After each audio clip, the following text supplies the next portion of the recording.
Thank you. We all know that. That's called Pamela Spinner. I asked her, she knows that if I sound my family's from the Kinnins that come from the Isle of Col, does that make a difference? Probably not.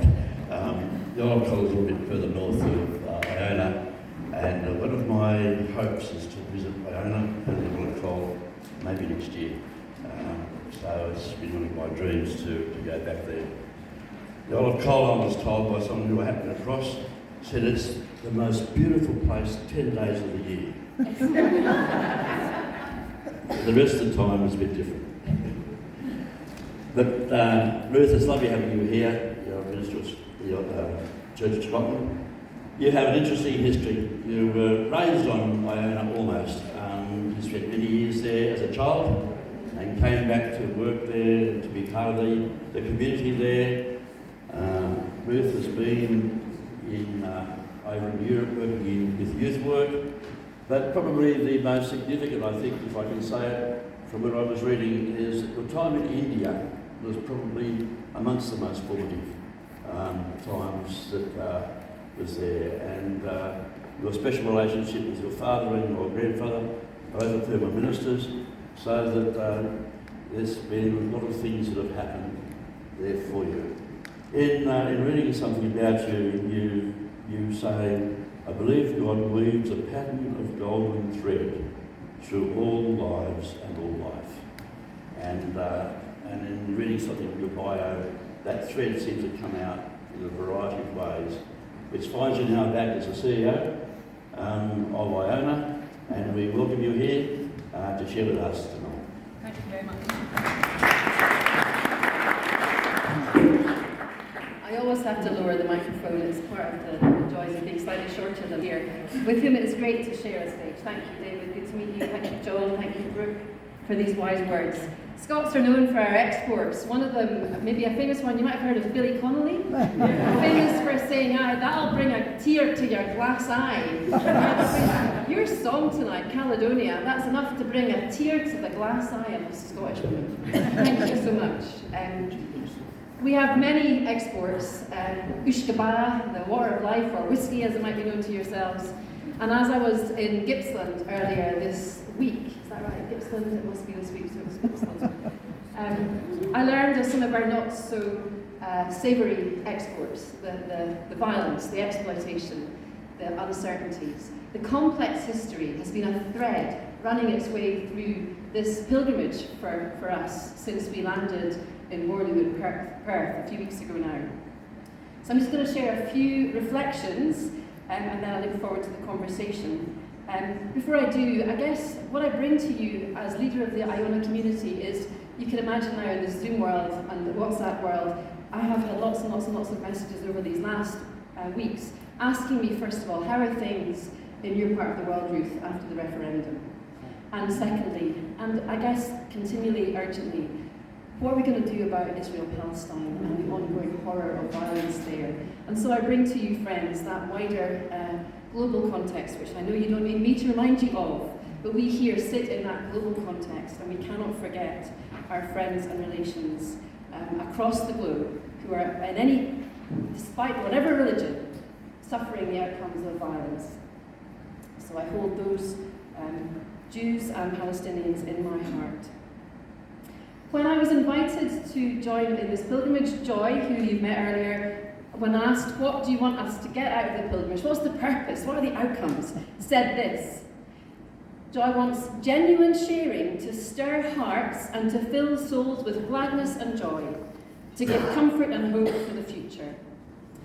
Joy, I was so pleased to hear you say that, and that has given a focus. And I want to share with you, I want to end really, in my words, with some words of comfort and hope, really also courage and hope. So I bring first of all my gratitude to Lisa and Joy for the invitation to join you on this journey. It has been a journey of both pain and comfort. I'm grateful to Brooke, who's introduced me to the notion of Jesus as the great unsettler, a lovely play on the words, I guess maybe in your words also, Brooke, hauntingly powerful as we think of the notion of settlement. And for me, as a leader of our Christian community, I think of Jesus as the one who kind of snaps at my heels, keeps me moving, keeps me impatient for change. So this has been a journey of both comfort and pain. It's been a journey of feeling settled and unsettled, and I'm going to say a bit about that. But first, the golden thread, and John, you mentioned this. I have actually been wearing a golden thread around my wrist. Where was it we shared these? Was it in Alice Springs, Adelaide, Garner country? I have had a sense, and I'm imagining you'll share this, of the impulses that drive me in life, whether or not you're from a religious background. I think it was when I was about 17, I had this sense that there must be some purpose in life that I'm being called to or nudged into. And I guess for me, the notion of the golden thread was a recognition that there are times in life when I feel that the whole spirit of creation is pulsing, not just in me, but in everything I see. And those are times when I think, aha, I'm on the right tracks here. Either that's in terms of a job or a location or a relationship. There's a sense of rightness, of wholeness, of original blessing. And then there are other times when that golden thread, and those are the times when that golden thread is kind of pulsing with life, like a beautifully healthy umbilical cord. And there are other times when I feel that that thread is wan and shaky and vulnerable and brittle. And it's often when I realise I'm not in the right place in my life. So this is a reminder that we all have a calling, an earthing, a thread that runs through our lives. And I guess I invite you to share that with one another as you feel able later. But that's what's kept me grounded. I grew up, first of all, in Glasgow, not the idyllic island of Iona, but the heartbeat of industrial 1960s Scotland in a fairly dark part of Glasgow called the Gorbals, where I was born. We then moved when I was 5 years old to the island of Iona, which is an island, off an island, off an island, fairly remote these days, and Storm Babette has lashed my island of Iona with a ridiculous amount of rain and wind, such that ferries can't run. And I then, when I was 10, and this is not my whole life story, so you can rest easy, I'm not going to go through the whole of it, but just this snippet. When I was 10, we moved to Stirling, a town in the centre of Scotland, known at that time in the 70s for on-the-street sectarianism, where children would fight because they were Protestant or Catholic. We exported that very gladly to Ireland, and they've continued to live with the troubles in Ireland on our behalf, if you like, another export of which I'm really not very proud. But those three locations kind of sum up something of the Scottish life, the Celtic life, whatever that word means to you, the sense of inner city heartbeat, the sense of beauty on the edge of an island, and the sense of pain and strife in the middle of a beautiful karstland in Stirling. People talk about Iona as a thin place, where the veil between things material and things spiritual is as thin as gossamer, a spider's web. And that is true, and I get a sense of that. But friends, I also get that sense in Glasgow, I get that sense in Stirling, I get that sense here in Gedumba, and in other parts of this wonderful land that we've been traversing. Thinness is about the quality of relationship, the ability to be vulnerable in relationship and to be compassionate in return. Wherever that quality is, there is spirit, there is life, there is hope. So, the pain and the comfort of this journey, and I'm conscious of the bell that's about to ring. We are a people, thank you David, I don't think that's what John's thinking. The stories of pain have followed us, and I have been immersed in them. The stories that have unsettled us include, for example, hearing about the rising tides in the Pacific Islands and remembering what's happening on my island and noticing that the tides are rising and communities are being dispersed. The climate catastrophe is intersectional. As a result of the climate catastrophe, the number of refugees are rising. As a result of the horrors of war, the numbers of refugees are rising. We cannot think of the climate catastrophe without also being activists in the peace movement or activists in the refugee movement, with, and from my perspective, with faith as a heartbeat. The pain I have heard about when I was out in Arunda country, in Alice Springs, at Campfire in the Heart, about how the earth is becoming too hot to stand and to share in our traditional ceremonies. The pains of the stolen generation. I honour my friend here, David, and his family. The pain for some of the binary language between Indigenous and non-Indigenous. And friends, I would ask, what language can we borrow? What language can we now shape that will do justice to the wide diversity in these lands, that doesn't put us into one or other camp.